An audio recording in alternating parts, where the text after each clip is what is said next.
আসসালামু আলাইকুম, স্বাগতম নিউজ দর্পণ সংবাদে। আমি মোহাম্মদ জাকারিয়া আজকের সব আন্তর্জাতিক খবর নিয়ে হাজির হয়েছি। শুরুতেই জানিয়ে দিব সংবাদ শিরোনাম, তারপর বিস্তারিত। গাজায় ৭০,০০০ মৃত্যুর হিসাব মেনে নিল ইসরায়েল। ইরানে হামলার প্রস্তুতি, আকাবা উপসাগরে মার্কিন রণতরী।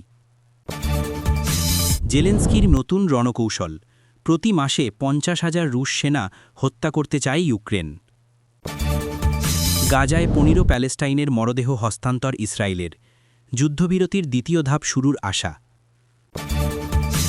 ২ বছর পর রবিবার থেকে সীমিত পরিসরে খোলা হচ্ছে রাফা ক্রসিং। আসসালামু আলাইকুম, স্বাগতম জানাচ্ছি নিউজ দর্পণ সংবাদে। আমি মোহাম্মদ জাকারিয়া। এতক্ষণ শুনছিলেন সংবাদ শিরোনাম, এবার বিস্তারিত। এই বিষয়ে আপনার মতামত কমেন্টে জানান এবং যুদ্ধের সব আপডেট আগে পেতে চ্যানেলটি সাবস্ক্রাইব করে যাবেন। গাজায় চলমান সংঘাতের মানবিক মূল্য এবং পরিসংখ্যান নিয়ে বিশ্বজুড়ে যে বিতর্ক ও ধোঁয়াশা ছিল, তাতে এবার এক নতুন মোড় এসেছে বলে মনে করা হচ্ছে। কারণ আন্তর্জাতিক গণমাধ্যমের একাংশ দাবি করছে যে গাজায় ৭০,০০০ মৃত্যুর যে ভয়াবহ পরিসংখ্যান উঠে এসেছে, তা নিয়ে ইসরায়েলের অভ্যন্তরে এবং নীতি নির্ধারণী মহলে এক ধরনের স্বীকৃতি বা মৌন সম্মতি লক্ষ্য করা যাচ্ছে, যা যুদ্ধের ইতিহাসে এবং আগামী দিনের কূটনৈতিক সমীকরণে এক বিশাল প্রভাব ফেলতে পারে। এতদিন ধরে গাজার স্বাস্থ্য মন্ত্রণালয় যে পরিসংখ্যান দিয়ে আসছিল, সেটিকে ইসরায়েল বা তাদের মিত্ররা বারবার প্রশ্নবিদ্ধ করার চেষ্টা করেছে। কিন্তু যখন এই সংখ্যাটি ৭০,০০০-এর মতো একটি বিশাল ল্যান্ডমার্কে পৌঁছে গেছে এবং বিভিন্ন আন্তর্জাতিক সংস্থা, মানবাধিকার সংগঠন, এমনকি ইসরায়েলের নিজস্ব কিছু গোয়েন্দা মূল্যায়নেও হতাহতের সংখ্যা এবং ক্ষয়ক্ষতির ব্যাপকতা উঠে আসছে, তখন এই পরিসংখ্যানকে অস্বীকার করা বা এড়িয়ে যাওয়া কার্যত অসম্ভব হয়ে পড়েছে। এই বিশাল সংখ্যক মানুষের প্রাণহানি শুধুমাত্র একটি সংখ্যা নয়, বরং এটি গাজার জনতাত্ত্বিক কাঠামো, ভবিষ্যৎ প্রজন্ম এবং ওই অঞ্চলের সামাজিক বুননের ওপর কী ধরনের দীর্ঘস্থায়ী ক্ষত তৈরি করছে তা বিশ্লেষণ করতে গিয়ে বিশ্লেষকরা শিউরে উঠছেন। এখানে উল্লেখ্য যে এই ৭০,০০০ মৃত্যুর মধ্যে একটি বড় অংশই নারী ও শিশু বলে বিভিন্ন রিপোর্টে উঠে এসেছে, যা আন্তর্জাতিক আদালতে ইসরায়েলের অবস্থানের ওপর চাপ সৃষ্টি করছে এবং তাদের মিত্র দেশগুলোকেও নতুন করে ভাবতে বাধ্য করছে যে তারা এই সংঘাতকে আর কতদিন এবং কোন শর্তে সমর্থন দিয়ে যাবে। সামরিক বিশ্লেষকরা বলছেন, ইসরায়েল যদি আনুষ্ঠানিকভাবে বা অনানুষ্ঠানিকভাবে এই সংখ্যার সত্যতা মেনে নেয়, তবে এটি যুদ্ধবিরতির আলোচনায় হামাসের জন্য একটি বড় ট্রাম্প কার্ড হতে পারে, কারণ তখন মানবিক বিপর্যয়ের দোহাই দিয়ে আন্তর্জাতিক সম্প্রদায় ইসরায়েলকে দ্রুত যুদ্ধ বন্ধ করার জন্য নজিরবিহীন চাপ প্রয়োগ করবে। অন্যদিকে ইসরায়েলের সাধারণ জনগণের মধ্যেও এই যুদ্ধের দীর্ঘমেয়াদী ফলাফল নিয়ে প্রশ্ন উঠছে, কারণ এত বিশাল সংখ্যক প্রাণহানির পরেও যদি জিম্মিদের উদ্ধার বা হামাসের নির্মূল নিশ্চিত না হয়, তবে এই যুদ্ধের কৌশলগত সাফল্য নিয়ে ঐতিহাসিকরা প্রশ্ন তুলবেন। এই পরিস্থিতিতে দাঁড়িয়ে ৭০,০০০ মানুষের মৃত্যুর হিসাব মেনে নেওয়াটা হয়তো ইসরায়েলের জন্য একটি কৌশলগত পিছু হটা হতে পারে, অথবা এটি হতে পারে আগামীতে বড় কোনো রাজনৈতিক সমঝোতার ইঙ্গিত, যেখানে উভয় পক্ষই বুঝতে পারছে যে সামরিক শক্তির প্রয়োগের মাধ্যমে চূড়ান্ত ফয়সালা সম্ভব নয়, বরং এখন ধ্বংসস্তূপের ওপর দাঁড়িয়েই শান্তির পথ খুঁজতে হবে। ইরানের সাথে পশ্চিমা বিশ্বের, বিশেষ করে যুক্তরাষ্ট্রের উত্তেজনা যখন তুঙ্গে, ঠিক তখনই আকাবা উপসাগরে মার্কিন রণতরীর উপস্থিতি এবং সম্ভাব্য হামলার প্রস্তুতির খবর পুরো মধ্যপ্রাচ্যের ভূ-রাজনীতিতে এক অস্থিতিশীল পরিস্থিতি তৈরি করেছে।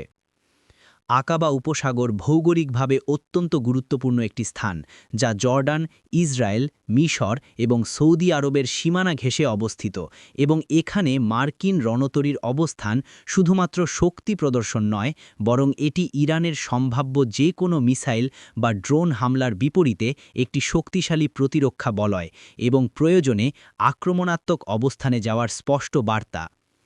পেন্টাগন যদিও সরাসরি বড় কোনো যুদ্ধের ঘোষণা দেয়নি, কিন্তু সামরিক বিশেষজ্ঞরা মনে করছেন যে আকাবা উপসাগরে এই রণতরীর মোতায়েন ইরানের প্রক্সি গ্রুপগুলোর ওপর চাপ সৃষ্টি করা এবং লোহিত সাগর ও এর আশেপাশের জলসীমায় বাণিজ্যিক জাহাজের নিরাপত্তা নিশ্চিত করার একটি অংশ। তবে এর আড়ালে ইরানের স্ট্র্যাটেজিক স্থাপনাগুলোতে হামলার পরিকল্পনাও উড়িয়ে দেওয়া যাচ্ছে না।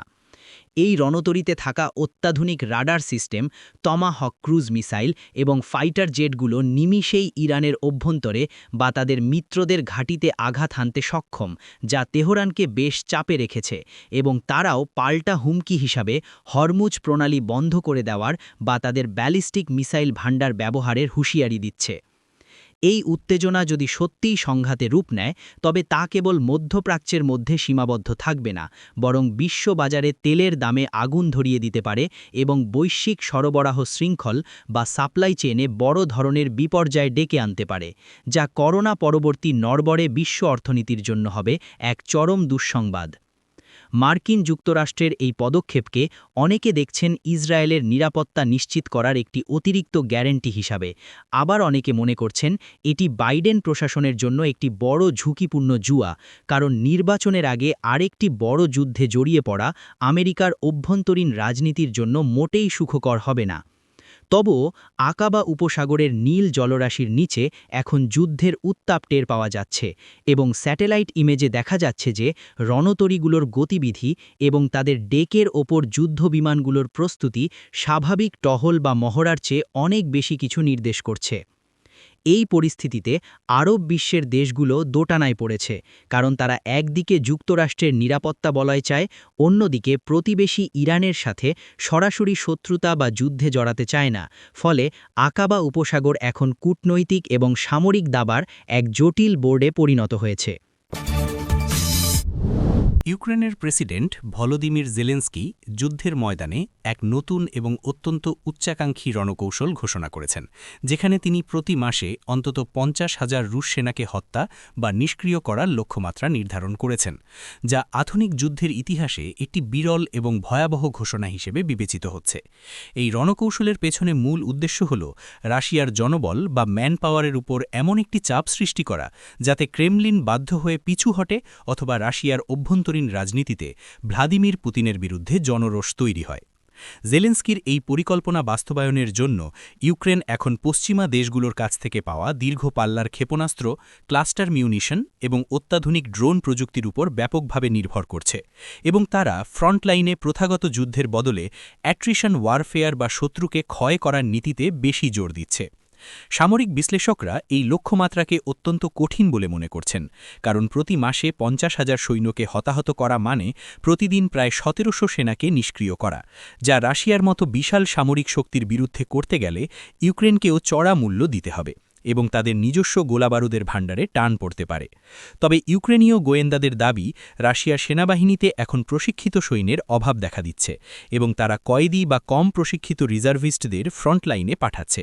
তাই সঠিক গোয়েন্দা তথ্য এবং প্রযুক্তির ব্যবহার করতে পারলে এই বিশাল সংখ্যায় আঘাত হানা সম্ভব। এই কৌশলের আরেকটি দিক হল রাশিয়ার লজিস্টিক্স বা সরবরাহ লাইনে আঘাত করা, যাতে ফ্রন্টলাইন সোলজাররা খাবার, ওষুধ এবং গোলাবারুদের অভাবে দুর্বল হয়ে পড়ে এবং সহজেই ইউক্রেনীয় বাহিনী টার্গেটে পরিণত হয়। জেলেন্সকির এই ঘোষণা রাশিয়ার মনোবলে চিড় ধরানোর একটি সাইকোলজিক্যাল গেমও হতে পারে, কারণ যখন কোনো দেশের সেনাবাহিনী জানবে যে তাদের প্রতিপক্ষ নির্দিষ্ট কোটা পূরণ করার জন্য আক্রমণ করছে, তখন সৈন্যদের মধ্যে ভীতি ছড়িয়ে পড়া স্বাভাবিক। কিন্তু প্রশ্ন হল, এই রক্তাক্ত পরিকল্পনা কি সত্যিই যুদ্ধ থামাবে, নাকি এটি সংঘাতকে আরও দীর্ঘস্থায়ী এবং নৃশংস করে তুলবে, যেখানে উভয় পক্ষের হাজার হাজার মায়ের কোল খালি হবে? আন্তর্জাতিক মানবাধিকার সংস্থাগুলো যুদ্ধের এই কিলিং কোটা বা হত্যার লক্ষ্যমাত্রা নির্ধারণকে ভালো চোখে দেখছে না, কিন্তু অস্তিত্ব রক্ষার লড়াইয়ে ইউক্রেন এখন যে কোনো কঠোর পদক্ষেপ নিতে প্রস্তুত। ইসরায়েল গাজার কর্তৃপক্ষের কাছে 15 জন ফিলিস্তিনির মরদেহ হস্তান্তর করেছে এবং এই ঘটনাকে কেন্দ্র করে যুদ্ধবিরতির দ্বিতীয় ধাপ শুরু হওয়ার একটি ক্ষীণ কিন্তু উজ্জ্বল আশা দেখা দিয়েছে। এই মরদেহগুলো হস্তান্তর করার প্রক্রিয়াটি ছিল অত্যন্ত আবেগঘন এবং জটিল, কারণ যুদ্ধ চলাকালীন সময় প্রতিপক্ষর কাছে মরদেহ ফিরিয়ে দেওয়া সাধারণত একটি আস্থার প্রতীক হিসেবে দেখা হয় এবং এর মাধ্যমে পর্দার আড়ালে চলা কূটনৈতিক আলোচনার অগ্রগতি বোঝা যায়। আন্তর্জাতিক মধ্যস্থতাকারী হিসেবে কাতার এবং মিশর এই প্রক্রিয়ায় গুরুত্বপূর্ণ ভূমিকা পালন করেছে এবং তারা আশা করছে যে এই মানবিক পদক্ষেপের ওপর ভিত্তি করে উভয় পক্ষকে আবারও আলোচনার টেবিলে বসানো সম্ভব হবে, যেখানে দীর্ঘমেয়াদী যুদ্ধবিরতি এবং আরও বেশি সংখ্যক জিম্মি ও বন্দি বিনিময়ের বিষয়টি প্রাধান্য পাবে। গাজার পরিবারগুলোর জন্য এটি ছিল একটি বেদনাবিধুর মুহূর্ত, কারণ দীর্ঘ অপেক্ষার পর তারা অন্তত তাদের প্রিয়জনদের শেষকৃত্য সম্পন্ন করার সুযোগ পেয়েছে, যা ধর্মীয় এবং সামাজিকভাবে অত্যন্ত গুরুত্বপূর্ণ। বিশ্লেষকরা মনে করছেন ইসরায়েল এই মরদেহগুলো ফেরত দিয়ে হামাসকে একটি বার্তা দিতে চেয়েছে যে তারা মানবিক দিকগুলো বিবেচনা করতে প্রস্তুত, যদি হামাসও তাদের হাতে থাকা জিম্মিদের বিষয়ে নমনীয়তা প্রদর্শন করে। যুদ্ধবিরতির দ্বিতীয় ধাপটি অত্যন্ত গুরুত্বপূর্ণ, কারণ এই ধাপে শুধুমাত্র সাময়িক সংঘাত বন্ধ নয়, বরং গাজায় ব্যাপক আকারে ত্রাণ প্রবেশ, বিদ্যুৎ ও পানির লাইন মেরামত এবং বিধ্বস্ত হাসপাতালগুলো সচল করার বিষয়গুলো অন্তর্ভুক্ত থাকার কথা রয়েছে। তবে সন্দেহের অবকাশ এখনও রয়ে গেছে, কারণ অতীতেও আমরা দেখেছি যে সামান্য অজুহাতে বা কোনো একটি পক্ষের ভুলের কারণে ভেস্তে গেছে বহু কষ্টার্জিত যুদ্ধবিরতি। তবুও ১৫টি কফিন যখন সীমান্তে হস্তান্তর করা হচ্ছিল, তখন শুধু সেই পরিবারগুলো নয়, বরং পুরো বিশ্ববাসী আশায় বুক বেঁধেছে যে হয়তো এই কফিনগুলোর পথ ধরেই শান্তির পায়রা ডানা মেলবে এবং গাজার আকাশে আবারও বারুদের গন্ধের বদলে মুক্ত বাতাস বইবে। দীর্ঘ ২ বছরের অবরুদ্ধ দশা এবং রাজনৈতিক জটিলতার পর অবশেষে রবিবার থেকে সীমিত পরিসরে রাফাহ ক্রসিং খুলে দেওয়ার সিদ্ধান্ত নেওয়া হয়েছে, যা গাজার জনজীবনের জন্য এক লাইফলাইন বা জীবন রক্ষাকারী পদক্ষেপ হিসেবে দেখা হচ্ছে। রাফাহ ক্রসিং হল গাজা এবং মিশরের মধ্যবর্তী একমাত্র সীমান্ত পথ যা ইসরায়েলের সরাসরি নিয়ন্ত্রণে নেই। তাই এই পথটি খুলে দেওয়া মানেই গাজার অবরুদ্ধ মানুষের জন্য বহির্বিশ্বের সাথে যোগাযোগের একটি জানালা খুলে যাওয়া।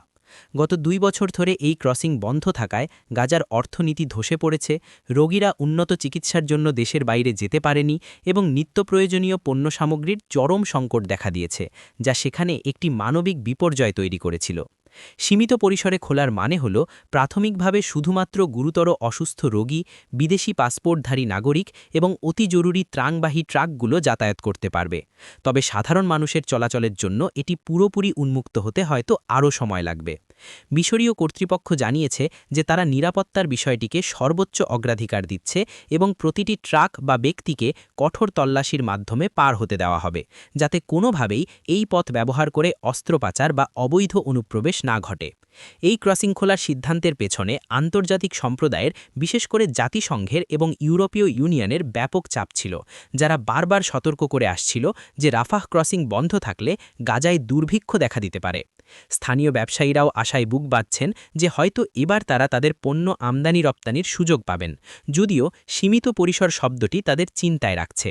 তবুও অন্ধকারের মধ্যে এই সামান্য আলোটুকুও গাজার মানুষের কাছে অনেক বড় পাওয়া, কারণ এর মাধ্যমে অন্তত কিছু মানুষের প্রাণ বাঁচানো সম্ভব হবে এবং জরুরি ঔষধপত্র হাসপাতালে পৌঁছাবে। রবিবার সকাল থেকে যখন সীমান্তের গেটগুলো খুলবে, তখন সেখানে এক আবেগঘন দৃশ্যের অবতারণা হবে বলে ধারণা করা হচ্ছে, কারণ অনেকেই তাদের আত্মীয় স্বজনদের সাথে দেখা করার জন্য বা জীবন বাঁচানোর তাগিদে ওই গেটের দিকে তাকিয়ে আছে। আমরা আশা করি এই সীমিত পরিসর যেন অচিরেই পূর্ণাঙ্গ পরিসরে রূপ নেয় এবং সাধারণ মানুষের ভোগান্তি কমে আসে।